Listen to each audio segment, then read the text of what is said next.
L'élection de Giorgia Meloni comme futur chef du gouvernement italien a suscité quelques réactions, beaucoup de controverses. Euh, J'ai pu relever effectivement que certains émettaient des doutes sur la sincérité des options qui ont été avancées par Madame Meloni, sans parler de ceux qui, bien sûr, la catégorisent immédiatement à l'extrême droite, la catégorisent comme fasciste. Alors, à cela, je réponds immédiatement. Je trouve assez surprenant de voir ce manque de constater, ce manque de lucidité ou de connaissance du sens des mots, car nous avons en France un vrai fasciste que, semble-t-il, toute la classe politique ignore, puisque toutes les classes politiques qui siègent à l'Assemblée nationale et au Sénat coopèrent, collaborent avec ce fasciste qui est identifié comme tel partout dans le monde, sauf en France. En France, effectivement, nous avons cette caractéristique au début de ce 21e siècle d'avoir une population pour moitié de moutons de Panurge. Voilà, des moutons de Panurge. Parlons des moutons de Panurge. On ne devient pas comme ça naturellement un mouton de Panurge. Soit c'est inné, soit effectivement on est conduit à devenir un mouton de Panurge. Et qu'ont fait ces partis politiques, pratiquement tous, mais je cible en particulier ceux qui m'ont effectivement déçu, ces gens-là, plutôt que de s'afficher, de s'affirmer comme étant des rebelles à l'invasion de déviants, d'une politique totalement folle, destructrice de la France et surtout des Français. Plutôt que de s'afficher comme des rebelles, comme leur appellation le sous-entendait, des insoumis. Ah, ça claquait, hein. Nous sommes insoumis. Mais insoumis à quoi?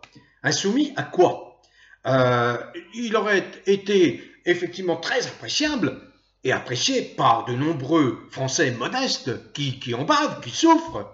Hein, je les ai côtoyés, je les côtoie encore, ces gens-là. Hein. Ce ne sont pas des intellectualistes des partis politiques qui se chamaillent pour une place, qui jouent des rôles dans des assemblées et qui sont totalement inutiles, je l'ai dit. Non, qui a poussé les gens à se comporter comme des moutons de Panurge en emboîtant le pas de Macron qui a instrumentalisé une certaine situation. Je ne peux pas prononcer les mots ici, mais vous devinez. Vous vous rendez compte que des gens de la France insoumise portaient ostensiblement la muselière. C'est ce qui m'a fait réagir. Hein. C'était les premiers signes de trouble. Je me dis, attends, qu'est-ce que c'est ça? Voyons, on sait très bien que là, nous avons affaire à un énorme mensonge goebbelsien. Et voilà des gens que tu soutiens et qui se rangent du côté du mensonge. Et partant, eh bien, ils ont dû convaincre, parce que ce sont des gens qui apparaissent, puisque c'est leur ambition d'occuper à un moment donné un pouvoir, eh bien, ils ont certainement réussi à convaincre des centaines de milliers, voire quelques millions de personnes, du bien fondé de leur position derrière Macron, respectant toutes les orientations de Macron en la matière. Alors, bien évidemment, imaginez bien que quand on voit des gens qui sont engagés en politique et qui sont absolument incapables de discerner le bien du mal, de faire le tri entre le bon grain et l'ivraie, mais qu'est-ce que c'est? C'est quoi ces gens-là? Et ils ont des ambitions pour la France. Alors non, non, quelqu'un qui vous conduit dans l'abîme, dans le fossé, qui vous emmène sur un chemin qui va vous détruire, ce ne sont pas des gens dignes de confiance. Comment faire confiance à des gens qui n'ont été incapables de discerner la problématique dès début 2020? Alors, je me demande sur quelles informations ils se sont basés pour adopter une attitude autant suiviste derrière ce Macron déviant. C'est quand même, ça vous interpelle, ça vous pose beaucoup de questions. Parce que certains de ces personnages, eh bien, vous les aviez appréciés. C'était mon cas. Je les avais appréciés. Parce qu'ils tenaient des positions, ils affirmaient qu'ils étaient du côté de ceux qui souffrent le plus, ce que j'ai qualifié d'humaniste. Mais non, on a suivi la politique de Macron à 100%, à 100 000%. Je me souviens d'un Thomas Porcher, soi-disant un excellent économiste de la France insoumise, qui nous a menacés si nous n'allions pas nous faire injecter. Menace, menace, nous traitant carrément de cons, d'imbéciles. Et il n'est pas le seul dans les rangs de cette gauche. Le Roussel, le Jadot, j'en oublie, hein, parce que tous y sont allés effectivement de leur invective, de leur injure, de leur insulte, sur les traces de qui? Eh bien de leur maître. C'est la raison pour laquelle, effectivement, mais il n'y a aucune opposition à Macron. Ce n'est pas les joutes actuelles à propos de cette fameuse réforme des retraites. Oh là là, tout le monde s'agite, la réforme des retraites. Mais que n'avez-vous gagné en 2010 contre le Napoléon sur talonnette Sarkozy? Que n'avez-vous gagné? Vous avez montré à partir de 2010 à quel point vous étiez des gens absolument incompétents, incapables, qui marchaient dans le système. Vous, les syndicats, y compris la CGT. Vous êtes des nuls, vous ne représentez plus rien que votre boutique. Vous êtes des affairistes, des petits commerçants. Pourquoi? Parce que vous avez été achetés par le système, comme tous ces partis politiques actuels qui siègent à l'Assemblée nationale. Il n'y en a aucun qui est digne d'intérêt. Aucun. Je mets à part les non-inscrits. Je mets à part un Dupont-Aignan, à qui j'accorde quand même encore un crédit. Mais les autres, pas du tout. Pas du tout, ce sont des affairistes. Ce sont des gens qui, désormais, fonctionnent en autarcie à l'intérieur de partis politiques qui sont des sociétés, en réalité, comparables à des sociétés commerciales, qui doivent faire du profit. Le profit, ça se calcule en manne que l'on va recevoir de l'État, parce qu'il y a le financement des partis politiques qui est en place. Donc, l'élection de Madame Meloni, dans le cadre d'une union des droites italiennes, elle suscite quelques réactions d'hostilité, voire de méfiance, de distance, y compris d'Asselineau. Mais je comprends M. Asselineau. M. Asselineau, il n'a pas la même position que moi. M. Asselineau, il est engagé depuis 15 ans en politique et il veut, et c'est une ambition tout à fait noble, il veut atteindre le pouvoir. Mais je veux faire une remarque préalable à M. Asselineau. Parce que j'ai été un des rares à soutenir les souverainistes pendant la campagne de l'élection présidentielle et ensuite pendant les élections législatives, bien qu'ayant également soutenu la France insoumise. D'ailleurs, je préconisais un rapprochement entre les humanistes et les souverainistes, mais ça n'a pas eu lieu. Mais ce qui n'a pas eu lieu et ce que M. Asselineau n'a pas été en mesure de réaliser, c'est l'union des souverainistes, l'union avec Dupont-Aignan, Debout la France, l'union avec Florian Philippot, l'union avec d'autres. L'UPR n'a pas réussi cela. Ce que a réussi Madame Meloni, à savoir qu'elle a quand même réussi à agglomérer autour d'elle les droites italiennes. Bien. Lorsque j'ai comparé Madame Meloni à des souverainistes, eh bien je maintiens. Je maintiens, parce que moi je n'assimile absolument pas Madame Meloni à Macron. Macron est un fasciste de la pire espèce, parce que c'est un déviant, déboussolé, extrêmement dangereux, très parfaitement décrit par tous les bons psychiatres de la planète. Psychopathe, pervers, narcissique, extrêmement dangereux. On le voit bien, depuis plus de 5 ans, c'est la misère, c'est le désordre, c'est le chaos en France, c'est la catastrophe. La France dégringole, la France ne compte plus à l'étranger. Et la situation économique n'est pas des plus enviables en France. Donc, je comprends bien M. Asselineau, mais M. Asselineau ne poursuit pas les mêmes buts que moi.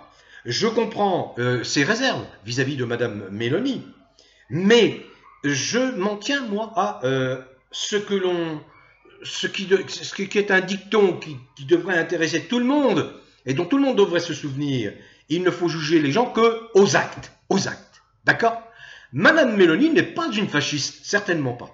Alors, elle a pu avoir à un moment donné, dans sa jeunesse, des références à Mussolini, mais quand on connaît bien l'Italie, allez voir s'il n'y a pas un Italien à chaque point de rue qui ne se souvient pas que, au temps de Mussolini, en tout cas au début de Mussolini, eh bien, les gens se louaient d'une certaine approche sociale et d'un certain ordre établi. Alors ensuite, Mussolini qui dérape, qui devient le dictateur affreux que l'on connaît, là, je suis tout à fait d'accord. Mais Madame Meloni, elle peut s'exprimer comme tout un chacun, comme toutes les personnalités politiques, dire une chose à un moment parce que c'est dans un contexte bien particulier, et puis ensuite la situation évolue, et Madame Meloni, si elle n'est pas idiote, elle évolue également. Donc, quand nous, en France, nous avons affaire à un vrai fasciste, qui n'est absolument pas dénommé, nommé, appelé comme ça par les partis politiques. Ah non, non, non, il n'y a pas de fasciste. Alors que M. Macron est un fasciste. M. Bayrou est un fasciste. Tous ceux qui coopèrent avec, de près ou de loin avec Macron sont des fascistes. Allez dans les meilleurs dictionnaires vérifier la définition du mot fasciste, regardez ce que Macron a fait aux Gilets jaunes, l'extrême violence qu'il a déchaînée contre les Gilets jaunes.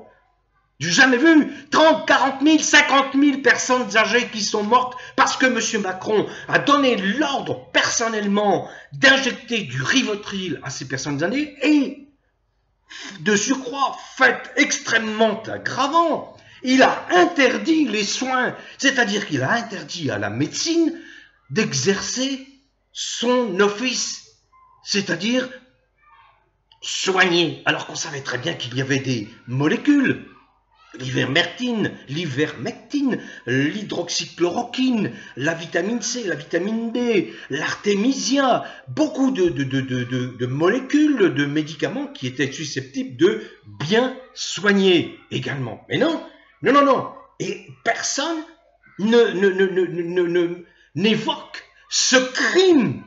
Personne, chez les politiciens, personne, jamais. Jamais. Alors, bon, pour moi, voilà l'exemple même de l'attitude, de la preuve qu'il y a là, on a affaire là à un fasciste. Alors ce fasciste aujourd'hui, eh bien comme il a une Assemblée nationale qui a réellement le pouvoir et qui peut le mettre en minorité, en difficulté, eh bien il veut faire passer une réforme de retraite, énième réforme des retraites, pour, bien évidemment, attaquer ces retraités qu'il ne peut pas saquer, parce que lui, ce qu'il veut, vous le savez très bien, c'est tout donner aux intérêts privés, à BlackRock, à McKinsey, tous ces offices-là, ces officines, ces gens qui veulent absolument s'emparer de la protection sociale en France, parce qu'il y a un gâteau énorme à prendre, et dans la protection sociale, eh bien, il y a effectivement les retraites. Alors il faut casser le régime des retraites. Une fois qu'il aura été complètement volatilisé, eh bien on redonne ça à ses copains ultra riches des cabinets McKinsey, de BlackRock, etc., etc. Et voilà que quand même, à l'intérieur même de sa majorité, le MoDem, qui a certainement des électeurs retraités et qui commencent à tousser en disant « Non mais vous foutez de notre gueule les gens du MoDem, vous voulez encore rogner nos retraites ? Qu'est-ce que ça veut dire ça? Non, là, on n'en acceptera pas. Ah, tiens. Et il y aurait quelques béliers parmi les moutons de Panurge qui n'acceptent plus de se faire tondre la laine sur le dos, qui n'acceptent plus de se faire guider pour se faire jeter du haut de la falaise. Ah ben bravo, mais il est temps. Il est quand même temps. Alors ne voilà-t-il pas que Macron, eh bien, qui va certainement devoir faire face à une motion de censure, qu'elle soit déposée par le Rassemblement national ou par la NUPES ou par qui que ce soit, certainement pas par les Républicains. Les Républicains, eux, c'est la schlag, la retraite, vous devez prendre votre retraite, les Républicains, la veille de votre mort. Hein. Les Républicains, c'est comme ça. Hein. Déboussolés, les Républicains, sur ce plan-là, hein, et leurs alliés. Et puis, bon, tous ceux qui sont avec Macron, c'est exactement la même chose. Hein. Ces gens-là n'ont jamais trimé, ils n'ont jamais sué, ils n'ont jamais fait les 3-8, ils n'ont jamais travaillé sous le soleil. Enfin bref, ce sont des gens qui sont totalement à côté de la vie des gens qui souffrent. À côté. Voilà. Alors donc, ce Macron, quelle est sa difficulté aujourd'hui? Eh bien, il y a un risque majeur du fait de la position du MoDem, que si une motion de censure est déposée, c'est-à-dire une motion de censure mise en renversement du gouvernement de Madame Borne, ah vous vous souvenez, oui, c'est une dame qui s'appelle Madame Borne, hein, qui est première ministre, hein, on la voit jamais, elle est une exécutrice, quoi. Bon, eh bien si jamais il y a motion de censure, d'ores et déjà, que ce soit le Rassemblement national ou la NUP, on dit d'où que viendra le dépôt de cette motion de censure, on la votera. Aïe, aïe, aïe, aïe, aïe, Macron commence à faire dans son froc. Parce que ses copains du Modem disent, nous, on est susceptible de voter la motion de censure, ce qui équivaudra à dire que, eh bien, les groupes Modem, NUP et Rassemblement national, avec d'autres qui peuvent s'agglomérer, risquent de mettre en minorité le projet de loi sur les retraites en France. Ça veut dire que mise en difficulté du gouvernement qui sera tenu de démissionner. Voilà. Et qu'a trouvé, bien sûr, le psychopathe, parce que le psychopathe, il a horreur qu'on le contredise, horreur qu'on le contrarie, surtout, quand on est déviant. Parce que quand on est déviant, vous savez, on est dominé par ses affects. Le côté émotionnel vous prend, vous saisit à la gorge. Mais comment peuvent-ils me résister? Vous voyez pas ces imbéciles, ces crétins, ces idiots, ils n'ont aucune intelligence, ils ne me résisteront pas. Ils piaffent, ils se roulent par terre dans le bureau de l'Élysée. Mais c'est ce qui s'est passé pendant les événements des Gilets jaunes. C'est ça, Macron. Si vous ne l'avez pas en tête, vous ne comprenez pas le personnage, vous ne comprenez pas la situation en France. Donc, eh bien, il menace tout purement et simplement de dissoudre l'Assemblée nationale. Eh bien, bravo qu'il la dissolve, Je suis de ceux qui attendent avec impatience cette dissolution. Mais attention, entre s'agacer, s'énerver, perdre son sang-froid et prendre la décision, il y a un pas qu'il ne franchira pas parce qu'il aura toujours de bons conseillers de son acabit qui lui diront non, le risque est beaucoup trop grand, on peut passer par le 49.3, l'imposer, etc. Bref, voilà. Mais je voudrais conclure sur Madame Meloni.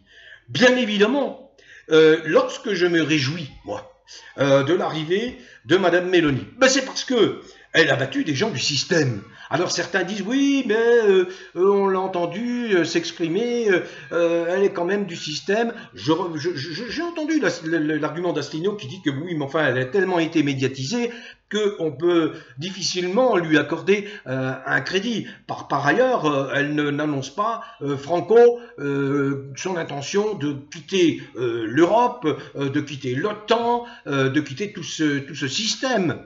Bon, et là, j'en conviens, ça ne me satisfait pas du tout. Je préférerais effectivement qu'elle soit beaucoup plus claire. Mais néanmoins, elle inflige une défaite majeure, et la van der Leyen, la commissaire, la présidente de la Commission européenne, ne s'y trompe pas, et bien d'autres ne s'y trompent pas. Parce que je ne pense pas qu'il faille comparer à l'expérience Tsipras en 2016. Je ne pense pas. Je ne le crois pas. Et l'Italie est un peuple, est constitué d'un peuple qui est majeur.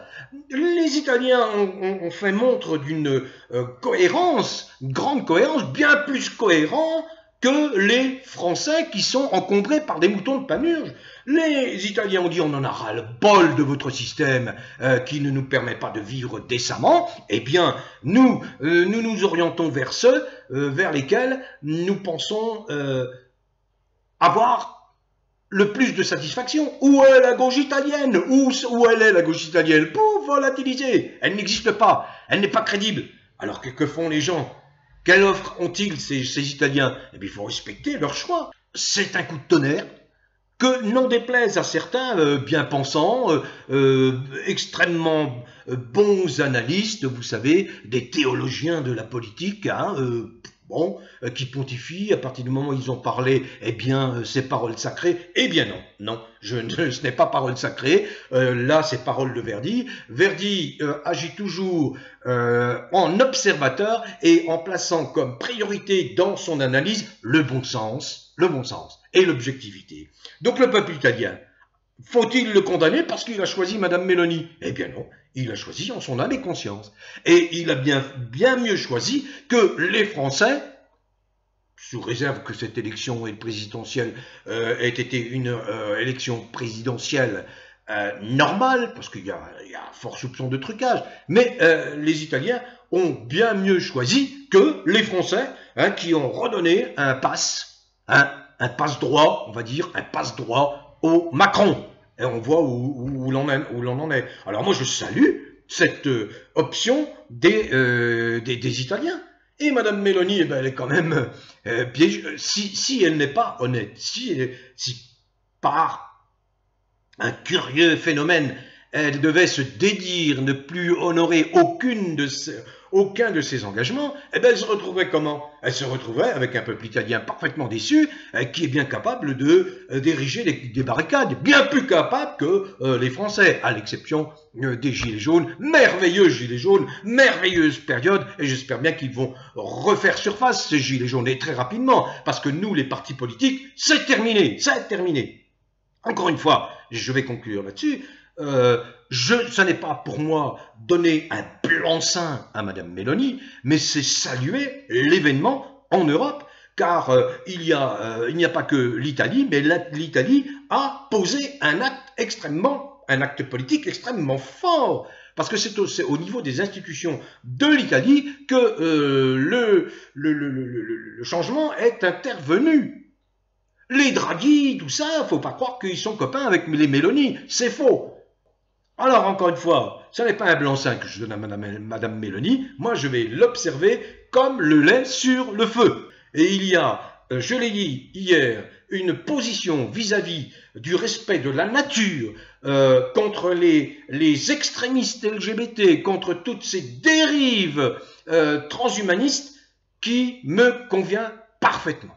Et ça, c'est essentiel, parce que c'est la base de la vie, la base du vivre ensemble, que de nous respecter tels que nous avons été conçus par la création. Et elle met un point d'honneur à ce que ce soit la nature qui soit respectée. Ensuite, effectivement, il y a des lacunes, j'en conviens, mais je pense que elle peut évoluer dans le bon sens. Donc, accordons-lui un crédit, ne lui faisons pas un mauvais procès, a priori, laissons-la gouverner, on verra bien. Si Mme Meloni devait s'orienter vers une gouvernance qui serait une gouvernance s'apparentant à la gouvernance du système, alors je serai le premier à vociférer et à dire, eh bien écoutez, Mme Meloni, vous êtes une malhonnête, vous êtes une malhonnête. Voilà. Bon vent à tous, prenez soin de vous, portez-vous bien, bon vent.